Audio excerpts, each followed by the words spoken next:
আগামী 6ই এপ্রিল রামনবমী। তার আগে শিলিগুড়ি শহর জুড়ে শুরু হয়েছে রামনবমী ঘিরে জোর প্রস্তুতি।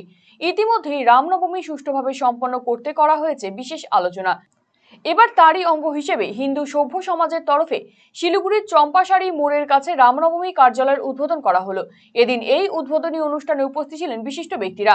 জানা গিয়েছে, রামনবমীর দিন শিলিগুড়ির চম্পাশাড়ি মোড় থেকে এক সুবিশাল শোভাযাত্রা বের করা হবে, যা শহর পরিক্রমা করবে এবং এই কার্যালয়ের সামনে থেকেই সেই শোভাযাত্রা শুরু হবে।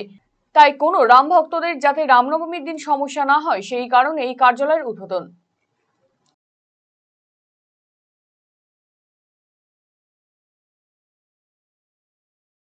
सर्वप्रथम सिलीगुड़ी के समस्त नागरिक वासियों को रामनवमी की अग्रिम बधाई एवं शुभकामनाएं।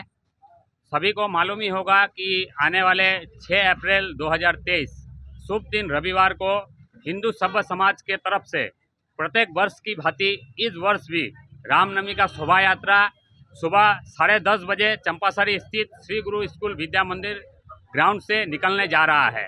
उसी को देखते हुए आज हम लोग चंपासरी स्थित राधिका भवन के सामने हिंदू सभ्य समाज का मुख्य कार्यालय का आज उद्घाटन कर रहे हैं, जिससे कि रामनवमी किस तरह से हम लोग अच्छे ढंग से प्रभु श्री राम जी का हम लोग भव्य स्वागत कर पाए, उसको लेकर के प्रतिदिन आज से ही हम लोग विचार विमर्श एवं चर्चा करेंगे और राम जी का किस तरह से भव्य स्वागत करते हुए शोभा यात्रा को और भी भव्य बनाए